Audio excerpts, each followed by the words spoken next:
যাদের high blood pressure, হার্টের সমস্যা, ডায়াবেটিস নাই, শুধু হার্ট ডিজিজ আক্রান্ত, তাদের জন্য হচ্ছে যে যত কম প্রসেস খাবার খেতে পারেন তত ভালো, যত কম মাংস খেতে পারেন তত ভালো, তাহলে মাংসটা কম খাবেন তাদের জন্য। ইভেন অ্যালজাইমার যারা আছে, ব্রেন ডিজিজ যারা আছে, তাদের খাবার হবে সবসময় হেলদি ফ্যাট থাকতেই হবে, কারণ ব্রেন তৈরি হওয়ার জন্য ফ্যাট প্রয়োজন হয়।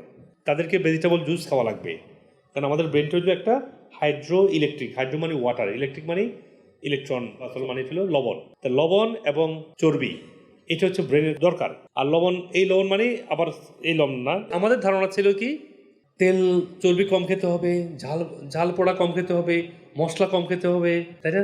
না, একটা ভিডিও দেখেন নাই, আমার নিজ নেফিদের নিয়ে বসছিলাম, ওরা অনেকগুলা মরিচ নিয়ে আসছে, আমি জানাই মরিচ খাই, তো আমি সবচেয়ে ঝালওয়ালা 20টা মরিচ খাইছি। তাহলে ঝাল হচ্ছে একটা মেডিসিন, জাল হচ্ছে একটা অ্যান্টি ইনফ্লামেটরি, জাল হচ্ছে প্রত্যেকটা অর্গান থেকে টক্সিন বের করে নিয়ে আসে।